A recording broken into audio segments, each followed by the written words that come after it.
there are some universal building blocks that tend to be true more than they tend to be false. And so I bring those before us now, and I want to talk about the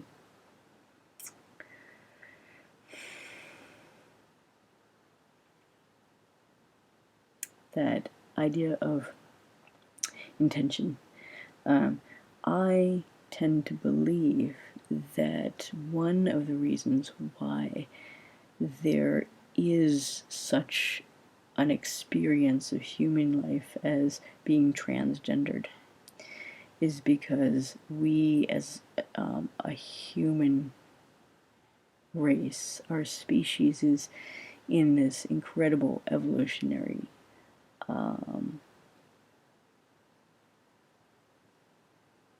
flood right now, and we are about to push forward into a whole new state of being, with a new consciousness and a new commitment to aligning ourselves in relationship to one another and to the earth. And in that, I feel like those of us who have come in, and the very vehicle that we're in, the body itself, is built, is designed to be a container that questions that purpose and questions the assumptions that we've made about how it is that we are meant to relate to one another.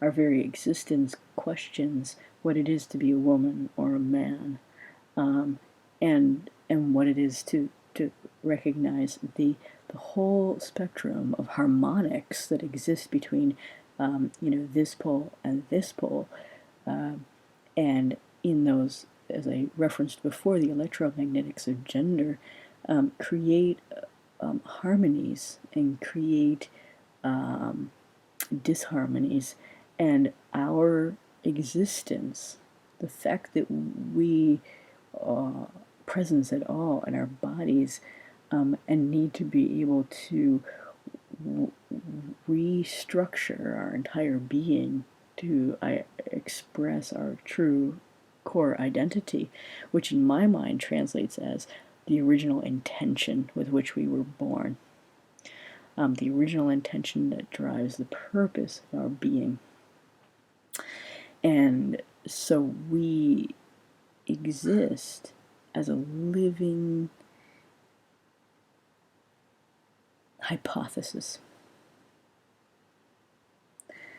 And I never really framed it that way before, but I'm hearing that ring in my ears, and it feels completely true. We are a living hypothesis. And I wish that this was something that was embraced more by more of us. Many more of us could be asking the question of how is it that we can presence in a way that exemplifies the core dignity of the whole of humanity, by radiating these questions about purpose, and identity and interrelationship. And if we start thinking in terms of of harmonics, and if we start thinking in terms of also the models of nature, which I can't state enough, that we have a blueprint in front of us already, that would allow us to see that our journey as we transition, moving from the expression of one gender to another, and working with a kind of alchemy, because we're really, it's science that borders on magic, as Einstein would say, that science is really magic that we don't understand yet, and magic is really science that we haven't mastered yet. And so I very much think of this process of what's happening with my physical vehicles as well as what's happening to my other vehicles as they realign, coming into focus through the lens of the masculine. But I still look at the relationship of the feminine within to the masculine emerging without. And I'm questioning about those harmonics. And what is the living question that I'm presenting through my journey to others and to the world? And what I sense about that is, and what I take very seriously as a part of my responsibility to others and to the world, is that I've walked this threshold for a long time between the masculine and the feminine, and therefore also between all polarities of light and darkness, for instance. And so I must be able to exist as a living mediation between the two. And that's why Ardhana becomes my spiritual name, as well as the name that people will address me by through the lens of the transition. And it's also why that figure is tattooed on my arm. And what is that then to be a living mediator? The personification of mediation between all polarities, but specifically between the masculine and the feminine.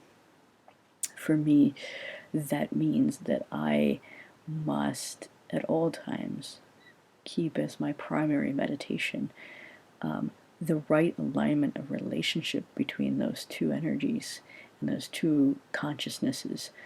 It means in living relationship that I have to be able to hold a space of intention that is about that alignment and bringing balance to those relations, both in the abstract and in the archetypal, as well as in the very human. And so this really actually becomes the core of the work that I do as a kind of healer, as a kind of spiritual counsel. Much of the work that I've done with others has been about the alignment of these relationships and the alignment of those energies within each individual, as well as with others, and often this happens with couples. And then bringing that into a much bigger perspective, a much broader and expanded horizon. This also becomes the relationship of humanity with Gaia, because it is understood that humanity is the masculine presence upon the feminine body of Gaia, of the earth. And to mediate that relationship is really at the core of what I would call my ministry. And I feel that in my spiritual journey and the path that I've walked, all of the threads have come together to create this beautiful tapestry. And when I look at the tapestry, what I see is her. I see Gaia, and I see this glorious being who is a woman of immense vulnerability at this time. And humanity and its masculine energetics upon her body and in relationship to her have a lot to atone for and have a lot to amend.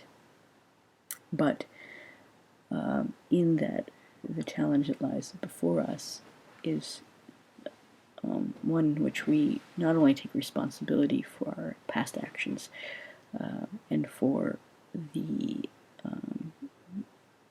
indiscretions and the errors of our ways, the assumptions that we've made about what our relationship is to her.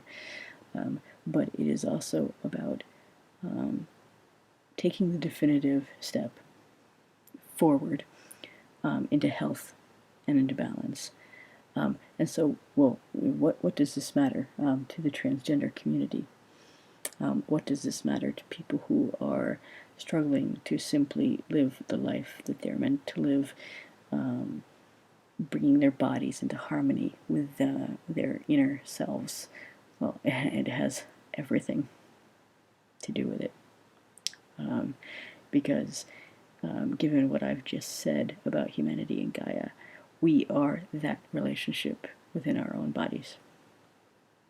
And no matter which direction that we're moving in, be it from the feminine to the masculine or the masculine to the feminine, if we are, journeying anywhere along that spectrum, be it towards either of the poles or somewhere in between, and we're trying to find our right place, we are negotiating that same, I wanted to use the word treaty, but that's not intimate enough. We are negotiating that same courtship.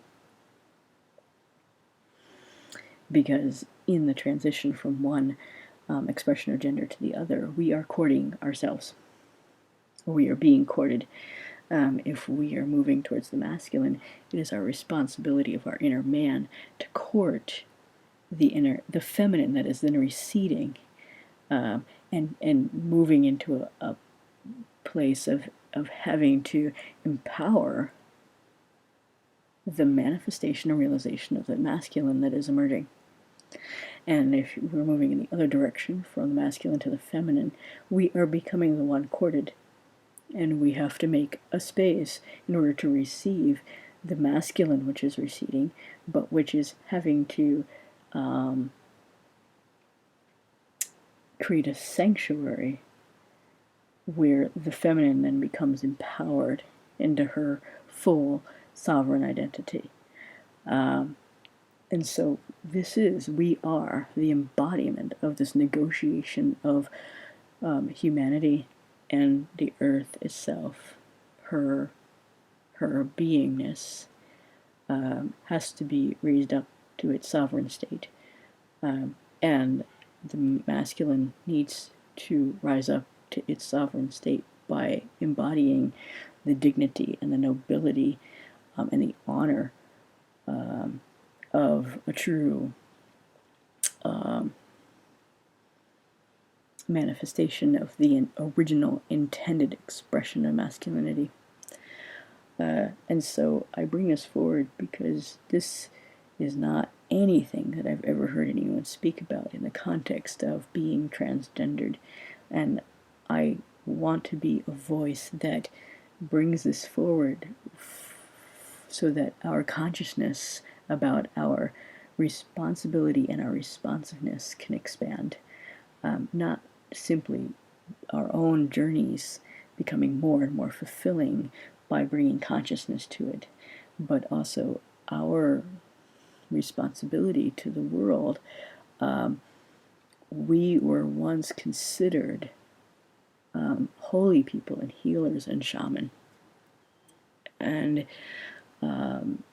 we were given positions in which our understanding of the dualities and of the poles and of the inclusiveness and the expansiveness of selfhood by journeying between genders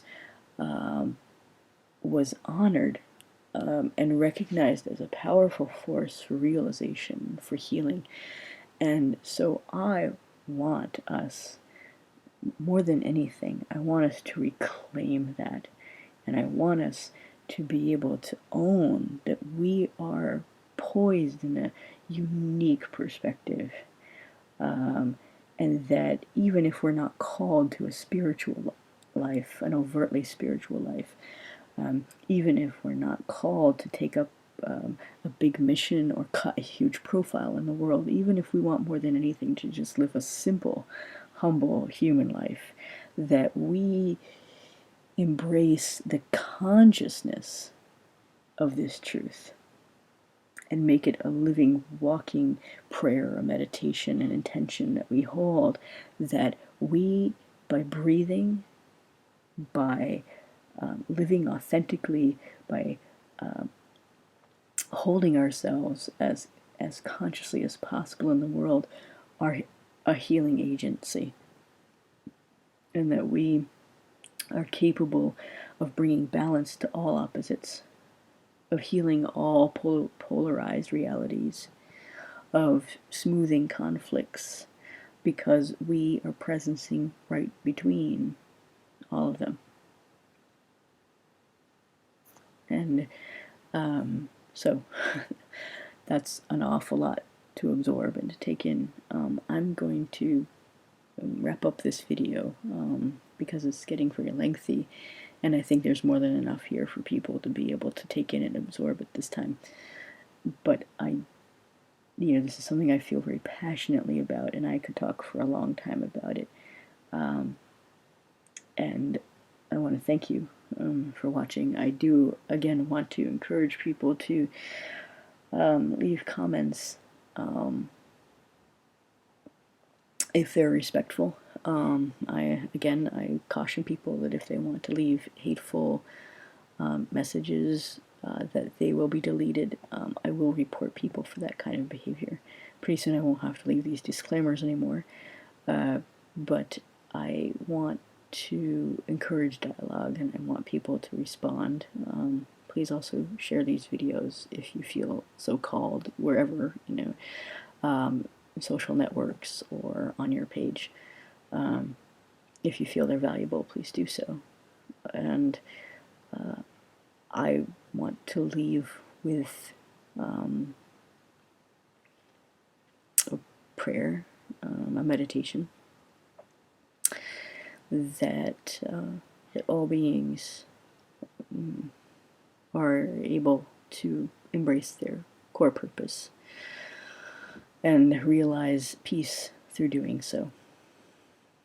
And I want to thank you, and I wish you a good night, and I offer you many blessings. And until next time, thank you. Namaste.